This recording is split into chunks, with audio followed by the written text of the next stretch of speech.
Cette nouvelle locataire d'un logement social va être suivie au quotidien.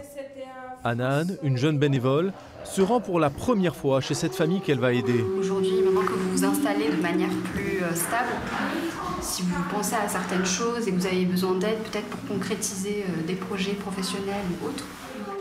Mère de 2 enfants, elle a connu l'hébergement en foyer. Encore marquée par son expérience, elle ne souhaite pas être filmée à visage découvert. Le lit des enfants, c'est la chambre des enfants. Malgré les cartons, cette toute nouvelle locataire se sent chez elle pour la première fois. Voilà. Moi, ça fait très longtemps.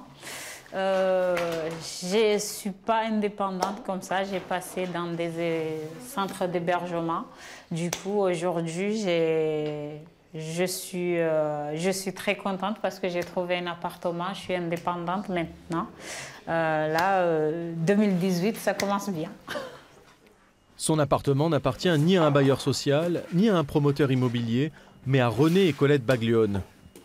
Ces Niçois se sont engagés dans un dispositif original, les propriétaires solidaires. Ils louent leurs biens à une association, Habitat et Humanisme, qui le sous-loue à un locataire dans le besoin.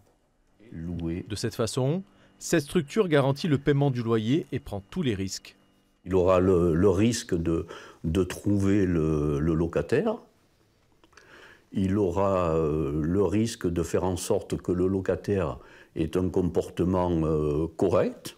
Je crois que d'un point de vue égoïste, on va dire qu'on y a intérêt.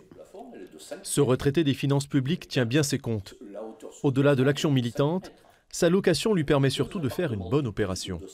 C'est la première année où je le fais, mais pour moi, a priori, et disons que mes anciennes fonctions me permettent de dire que je l'ai un peu calculé quand même, ça devrait être une opération blanche.